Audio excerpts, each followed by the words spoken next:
What's up, wonderful viewers? Thanks for watching. Before we get into this video, I just wanted to preface that this report is from a few weeks back, shortly before I played in the Nova Open, and I was still finalizing my Tyranids list. At the time, I had some other responsibilities, and I didn't have the chance to finish editing this video, but I figured that it's better out late than never, so I hope you enjoy.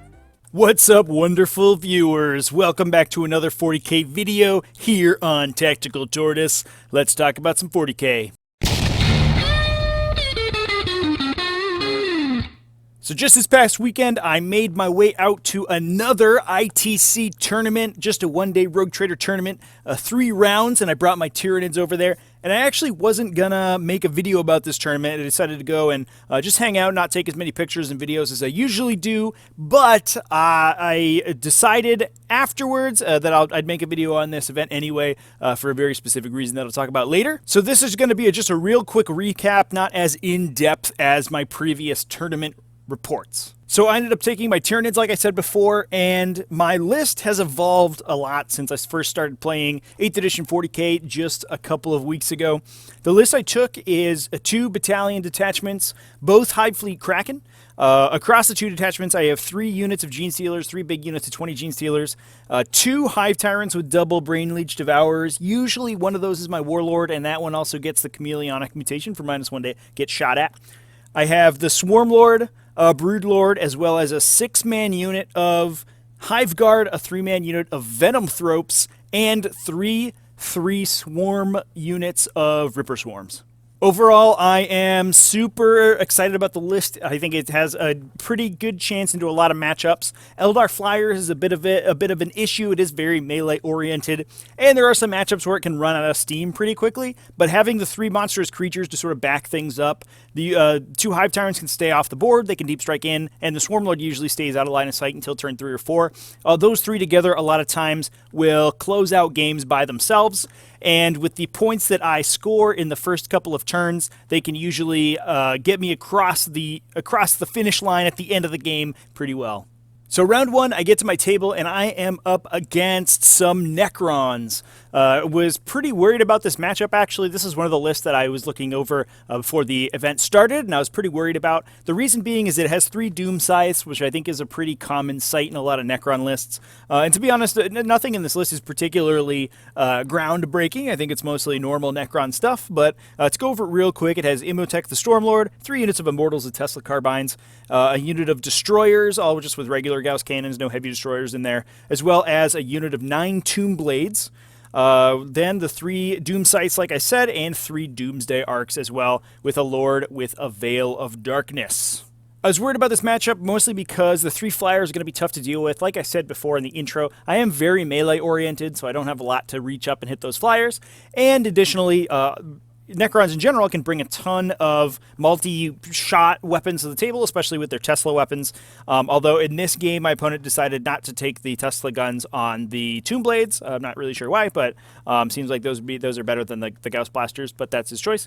And they can shoot down a lot of Tyranids pretty quickly. To make matters worse, my opponent won the roll to go first and ended up taking the first turn. This meant that he was going to get the first shot at me, and I actually decided to use prepared positions. I think one of the first times I've ever done that, because he had so much Tesla shots, and to stop my opponent from really wanting to dump in with a Veil of Darkness, get a bunch of buffs on his Immortals, and really kill as many Genestealers on the first turn. Prepared positions actually saved a lot of Genestealers, and my opponent was only able to take out, I think, 10 to 12 across all 3 units, but he didn't focus on one unit in particular, so he didn't get any of below the 10 model threshold where they get the +1 attack. My opponent also used amalgamated targeting data to try to shoot down my Venomthropes as well as the Swarmlord. He actually missed on the Swarmlord because he is a character, but he was able to take out a couple of Genestealers from multiple units with that stratagem too.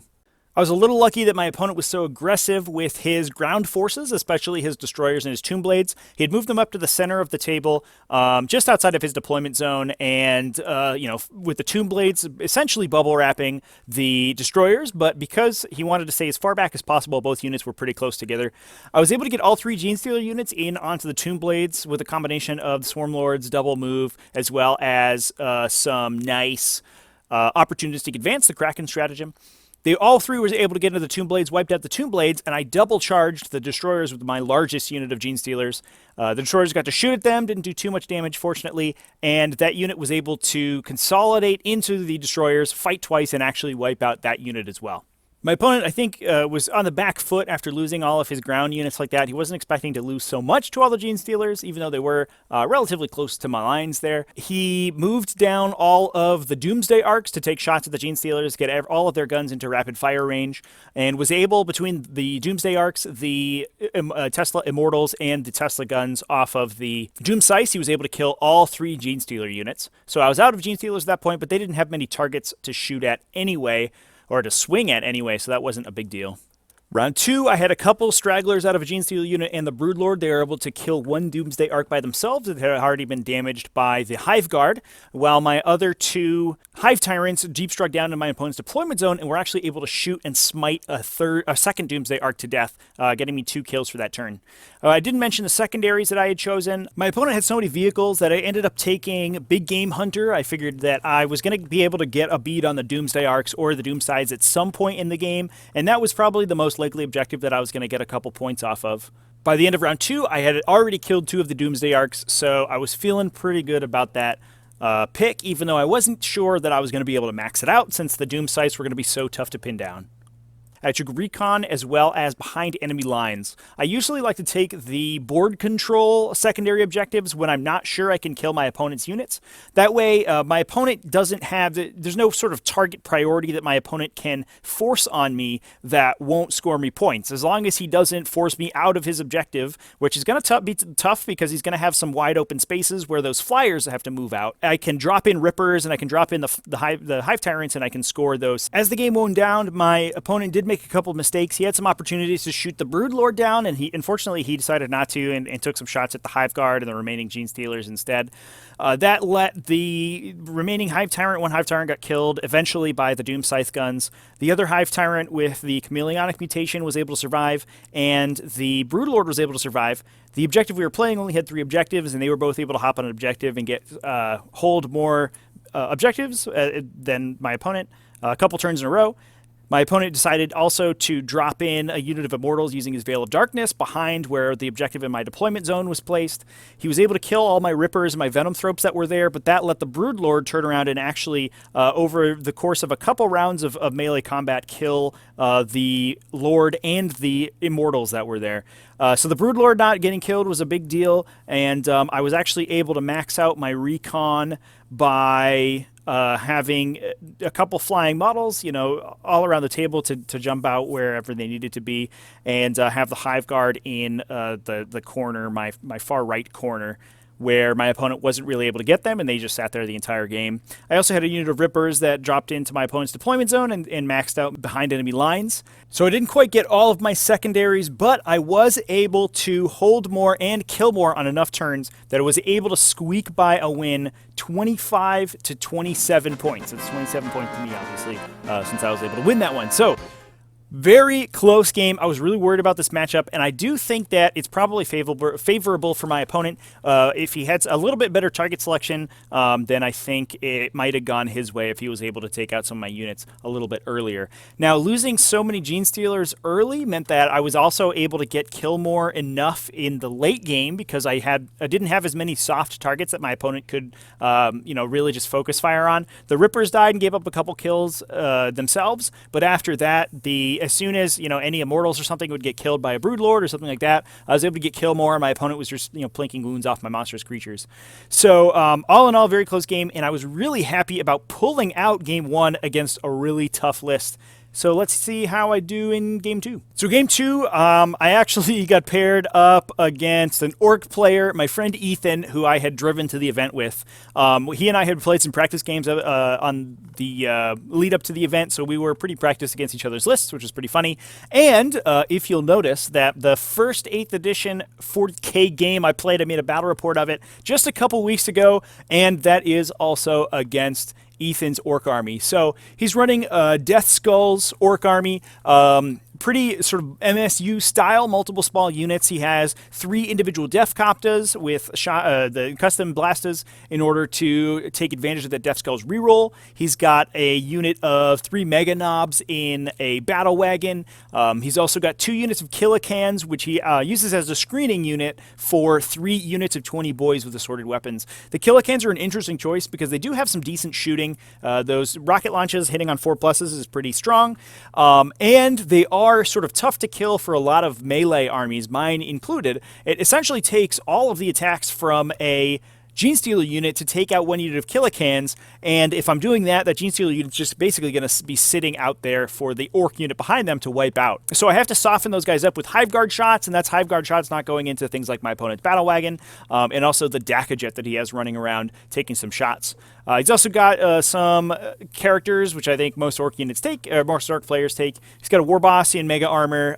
He's got a Shock Attack Gun, Big Mech with the Relic Shock Attack Gun, all the gubbins there, as well as a Warp Ed Weird Boy. He's also got Captain Badruck in there, and another, just a regular mech with another custom shotgun, just to put a couple more re-rollable shots down. So this time around, I won the roll to go first and actually chose to give it to my opponent because we are both not amazing at shooting. I'd much rather the Orks start crossing the table first and hopefully give me the chance to alpha strike them rather than them being able to sort of counter deploy me and set up where I can't really do anything on my first turn. Going second also lets me play for Hold More, which is something against Orks that usually I can't do because they can just swarm every objective, and if I leave any models next to them, they just essentially automatically die. So I don't really want my opponent to be able to react to where I place my units in order to get that Hold More. So the first turn wasn't anything special. The Dakajet ran up and killed my unit of Venomthropes. Unfortunately, there wasn't any good place to hide them in this particular table setup. If there's a ruin or something like that, that's a great place for them to sit. But because they're not a character, unlike the Malanthrope, they can be targeted. And so they were just on the back of my table edge and got blown up by the jet there. My opponent also killed a unit of Rippers, I think, which is with some rocket shots. But that was about it. So pretty light casualties for the first turn for me. In response, I was able to blow up my opponent's Battle Wagon with a double shot from my Hive Guard and some hot rolls. I also sent a unit of Genestealers right in the middle there, cleared out all my opponent's objective secured infantry, and was able to score that center objective. That meant I was going to be holding more for the turn. The Genestealers also killed a unit of Grots and most of a Killican unit, but I stayed out of melee of all my opponent's other units in order not to, trigger a big swing back and lose those guys. In response, my opponent reacted by dejumping a unit of boys with Shootas over to one of my unengaged Genestealer squads that had gone and killed a unit and overrun back into my deployment zone. Between their shots, a couple other pot shots, and the Dakajet, he ended up actually almost entirely wiping that unit out, leaving it down to 3 models. Now, in hindsight, I put Catalyst on the unit in the center in order for to take more attacks for my opponents to kill them. But there wasn't really a question that unit was going to die, and their job was just to gum up my opponent for his movement phase, because between the ruin walls there, the Killicans couldn't move through the ruin walls, so they were going to be stuck behind those Genestealers and really stop my opponent from advancing for an entire turn. I didn't really need Catalyst to keep those guys alive, and one thing that I've been learning with this list is that it's usually more impactful to put Catalyst on the unit that isn't in combat, especially against melee armies or armies that, with a lot of fly, that can just move back and shoot. The unit in the front with Catalyst is going to be your opponent's primary target, and they're usually going to kill that without an issue. So the unit that's behind them, the next wave unit, is going to eat a lot of just pot shots and additional shooting, and keeping those guys alive is arguably more important than keeping the unit in the front alive, because you're going to need those attacks even more on the next turn. I didn't put Catalyst on that unit, and I actually also rolled sort of hilariously bad on my 5+ invulnerable saves. I think the Shooter boys shot 11 wounds into the unit, and I made 1 invulnerable save, and the rest of them died, so that wasn't super great, but also I think I could have played it better to keep those guys alive. So turn 2, I dropped in both of my Hive Tyrants. They had been sitting off the board to avoid shots from the Shock Attack Gun. And fortunately, with the big sort of Nova-style L's in the middle of the table, I was able to get some, pretty good lanes of fire where my opponent would have to move his Shock Attack Gun and then be forced to Daka in order to hit on 5s rather than 6s. And his Shock Attack Gun actually really didn't do that much the entire game. My opponent had other things he wanted to use his CP on. He didn't really feel like just dumping them through the Shock Attack Gun every turn. And it really didn't put many wounds into me. Now, both of the Hive Tyrants dropped in and shot at the unit of boys that had come in to kill my Genestealer unit, and I ended up rolling not very well, and I didn't wipe the unit out. And there was only 20 boys there. I think I killed 13 or 14 or something like that, and a little bit less than I expected, and I left those guys alive. 6 or 7 models, I think. Now, in hindsight, maybe it would have been better to send some Genestealers into them. I didn't. I ended up leaving them alive because I figured that my opponent was just going to be green-tiding that unit back, almost regardless of what happened. I did put the Swarmlords sort of near where they were because I was expecting them either to be dead or run away, and they didn't die, so my Swarmlord was sitting up there, and he ended up taking a lot of random shots from the custom mega blasters from my opponent's random models, and took a ton of damage. Now, my last remaining Genestealer unit actually did go into a unit of boys and wipe them out and then overrun back into safety. I did put Catalyst on them, so they were in a pretty safe spot, and I actually wasn't feeling too bad about where I was at. But the 3 remaining Genestealers from the unit, you can see them in the corner there. I actually double moved them with the Swarmlord to try to get them up to a Grot squad that was sitting on an objective in that sort of hill thing on the top of the screen. Unfortunately, they failed to charge in the Grots, and they weren't able to make it all the way up there.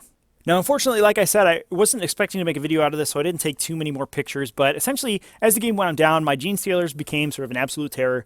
They ran around, killed a bunch of enemy units, and eventually died, but they were able to sort of bring things back to parity. They killed all of the boys that were back on the table, and that left essentially just the Swarmlord and my 2 Hive Tyrants. The Swarmlord got charged by the War Boss and his Meganob buddies. Unfortunately, Swarmlord is pretty survivable in melee, but he had taken enough damage from shooting that the Warboss was able to kill him. I used Death Frenzy to attack when the Swarmlord died. He actually ended up killing both of the Meganobs, the remaining Meganobs. One had died when their battle wagon blew up, and deal a couple wounds to the Warboss as well. The Hive Tyrants with Psychic Powers were able to finish off the War Boss, and one Hive Tyrant eventually got taken down by shooting, but the other one, my Warlord, as well as the Broodlord, were able to sort of conquer the center of the table and kill enough characters that I was able to pull victory out. Now, I didn't mention my secondary objectives. I had taken Reaper, Butcher's Bill, as well as Gangbusters because of my opponent's Killicans. I was able to max out all of my secondaries. My opponent did hold more for most of the game and was able to achieve the bonus point several times. That put him at a total of 27 points, and I was able to squeak by again with another 2-point win with 29, putting me at 2-0 in the event. Now, on all of my other events that I've played at, I've lost in the first 2 rounds or so. So going 2-0 into the final round was pretty exciting for me. So let's see how it goes. So before we get into round 3, just a quick note. This table that we played on is like pretty cool. It's on a sort of creep-looking map like Zerg from StarCraft, and all of the terrain is themed to it. And this event actually did a great job of theming all of its tables. The table I played at on round 1 was just mostly a city ruin, so nothing super exciting going on there, but they did have a Necron table. They had a Frost table with some sort of frozen-looking Imperial bunkers and things like that. And it was all sort of standard ITC terrain, so it looked good. None of it was particularly unbalanced. I felt like I had a good fighting chance on all the tables that I played on. So real kudos to the event organizers there.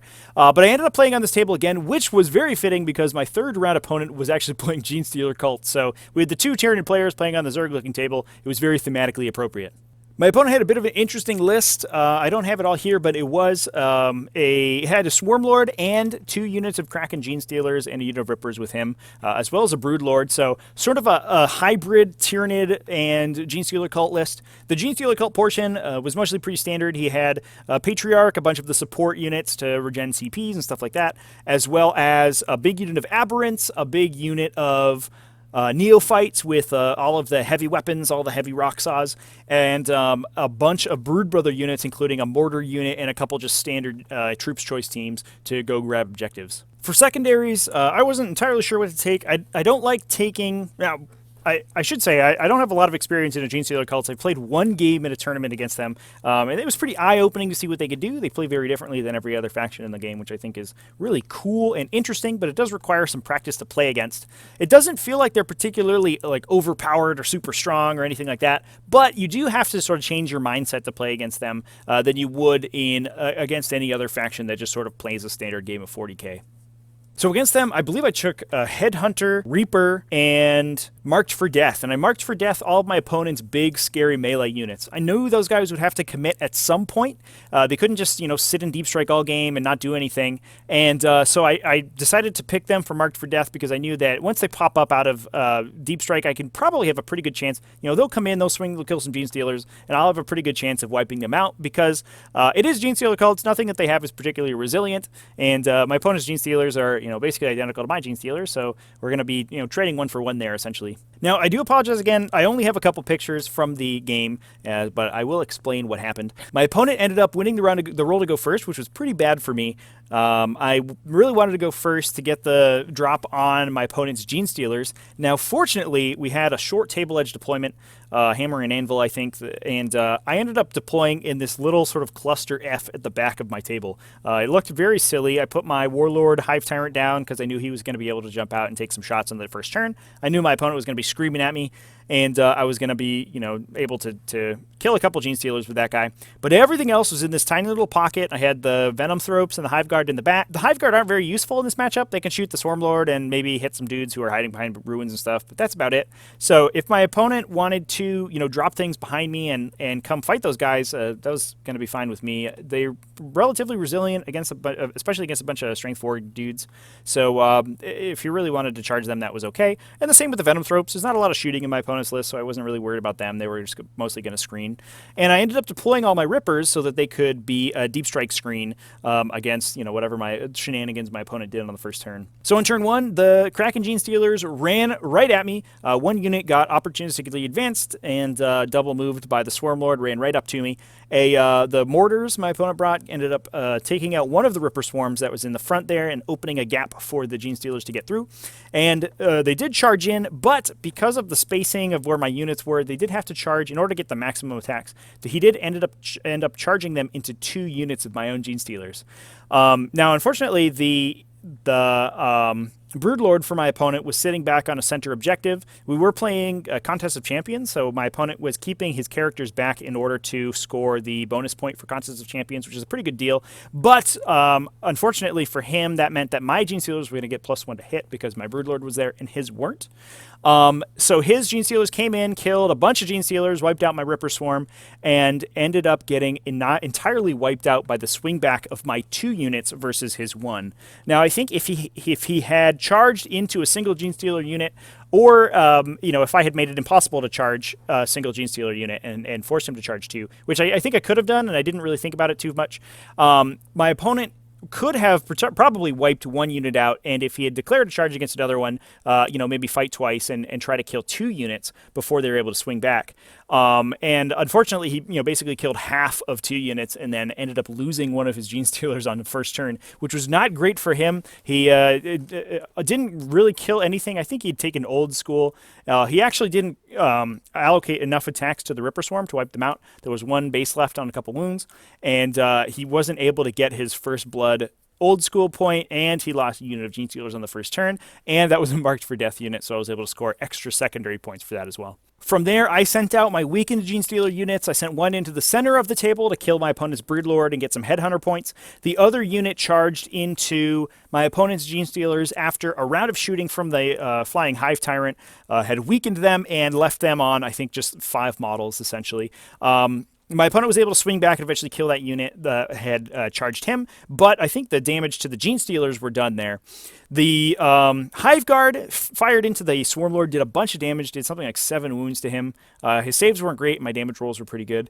And I went to shoot with them twice, and he actually used his plan 1,000 years in the making, his sort of Vex stratagem to stop me from shooting again. So that left the Swarmlord alive, but it did leave his Vex stratagem used for the game, which I think was probably fine with me. There wasn't a lot in threat range of the Swarmlord that I really cared about him swinging at. He could attack Genestealers all he wanted. That would leave me open to use my stratagems for the rest of the game. So my opponent brought his Genestealer cult units in, brought the Aberrants in to attack the Hive Tyrant that had fired his Genestealers. I wasn't super worried about it. The Hive Tyrant had actually perils a psychic power the turn before. He was trying to get a horror off or something like that. Rolled double ones, took a couple wounds, and I had actually taken adaptive biology on that guy this round. So that turned on his adaptive biology because he had taken some wounds, and he was going to be reducing the damage of all the aberrant attacks by 1 until the end of the game. So I wasn't super worried about him getting charged by stuff. He had 10 wounds left, an invulnerable save. I wasn't entirely sure if any of my opponent's units were going to be able to kill him, and even if he did, he'd probably have to allocate a significant number of resources to take him down. The Neophytes went into the center. They had a bunch of hand flamers, so they were going to shoot at my Genestealers in the center and hopefully kill them, as well as the Patriarch and a bunch of the other characters. So my opponent didn't have trouble wiping out my weakened Genestealer units. Fortunately for me, the next turn I was able to drop my other Hive Tyrant in, mostly wipe out the unit of Neophytes as well as, Acolytes, as well as take out the Swarmlord and do some other damage. My opponent did get pretty lucky on the follow-up turn. His Patriarch was able to make a 10-inch charge on my Hive Tyrant that had just dropped in, and the Aberrants popped up and charged into my wounded Hive Tyrant, which had the -1 damage on it, did a bunch of wounds to it, did, I think, 6 wounds with their D3 damage weapons, and I failed every single invulnerable save, so they actually just killed him straight up through the -1 damage. They did 11 wounds to him, and he only had 10 left, so I was a little upset about that, and then the Patriarch got a Might from Beyond off on himself through my deny, and was able to make a 10-inch charge in on the other Hive Tyrant and kill him. So I was a little worried there. Both of my sort of big infantry sweeper units had been taken out, and my opponent's army was essentially entirely infantry, especially since the Swarmlord was dead here. So that said, I had an entirely untouched unit of Genestealers that I had been keeping in the back of my deployment zone the entire game to hopefully mop things up once all the Genestealer cults units popped up. The Hive Guard did a pretty good job wiping out units that were sort of hiding out of line of sight and just forcing leadership checks on random Brood Brothers units and stuff like that. But the Swarmlord and the Genestealers were able to blitz into the objective on the bottom of the table where my opponent had dropped a bunch of characters, started killing a bunch of characters, wrapped other characters. The Neophytes came in, couldn't hand flamer them, charged in, did a couple wounds, but Catalyst saved a bunch of the Genestealers. The Genestealers actually wiped them out with a double attack on my opponent's turn, overran into the other unit of Genestealers, killed them on my turn, and at that point the game was essentially sealed. I had a couple cool, a couple cool moves moving around with units. With Overrun, I do like the Swarmlord's ability to close out characters at the end of the game. He can sort of kill characters, overrun back to objectives, stuff like that. Fortunately, that got me a pretty convincing lead by the end of the game. Now, unfortunately, we weren't actually able to finish this game. We finished round 4, but I was left with a sort of unit of Genestealers that was about half dead, the Swarmlord, and my Broodlord alive as well, all, hanging out in the middle of the table, ready to kill my opponent, and my opponent had a unit of mortars as well as his support characters from his Genestealer Cults detachments. So he had like a Clamavus, I think a Primus, and a Magus, as well as the Nexos, the little hologram screen guy, and a unit of mortars. And I think in the next turn or two, I was going to be able to double move those Genestealers all over the table, spend a bunch of points on Overrun, get a bunch of points back from Feeder Tendrils, eating all my opponent's characters, and hopefully table my opponent. That did leave me with a 26-point win. Like I said, we didn't finish the game, and I think I would have gotten a lot more points had we done that, to 17 for my opponent. And that is my first 3-0 of my 40k career. I'm only about 6 weeks into playing the game, in 8th edition anyway, and was able to score a 3-0 in a tournament. Was pretty psyched about it, and that's why I wanted to make this video and tell you guys. So, pretty excited about how the list did. It is a pretty skewy list, and I do think it comes up into some bad matchups, but it does have the opportunity to play through those. Like we saw in the first round, if my opponent brings a lot of flyers, I can't really interact with them, but I can run around and kill all the stuff on the ground really quickly, and hopefully the flyers don't have the firepower to close the game out. And I have played a couple games against some Eldar players, not necessarily sort of the 7 to 9 flyer skew that you see sometimes, but I was able to score enough points early on that I could sort of close out with the stuff on the ground later. I do think that against the big flyer skew, there is some tough, it is a tough matchup. And against a lot of knights, it's probably pretty tough as well. But So far, it's been doing pretty well, and it's only lost a couple of games. Now, I didn't end up winning the tournament. There was 16 people, so 2 people were going to be undefeated at the end of the day. A Tau player who had scored higher than I did. He got some very strong wins early on, was able to grab a bunch of points early, ended up winning with 94 battle points to my 82. But I was still super psyched about going 3-0, and hopefully I can keep that up in some future tournaments. Anyway, thank you guys so much for watching. I didn't do too in-depth of an analysis on this tournament. I didn't have too much to talk about, but like I said, was super excited about my list. Want to try it with a Venomthrope at some point in the near future, but so far I've just been keeping it the same into basically every game that I've played, and it's been pretty good into a variety of matchups. So yeah, thank you guys again for watching. Hope you guys enjoyed the video. Let me know what you think. Been getting some great feedback from you guys so far. Really appreciate the viewing. But give me a like, give me a sub if you enjoy the content, do all that YouTube stuff. And, you know, happy 40K and everybody. Have a great one.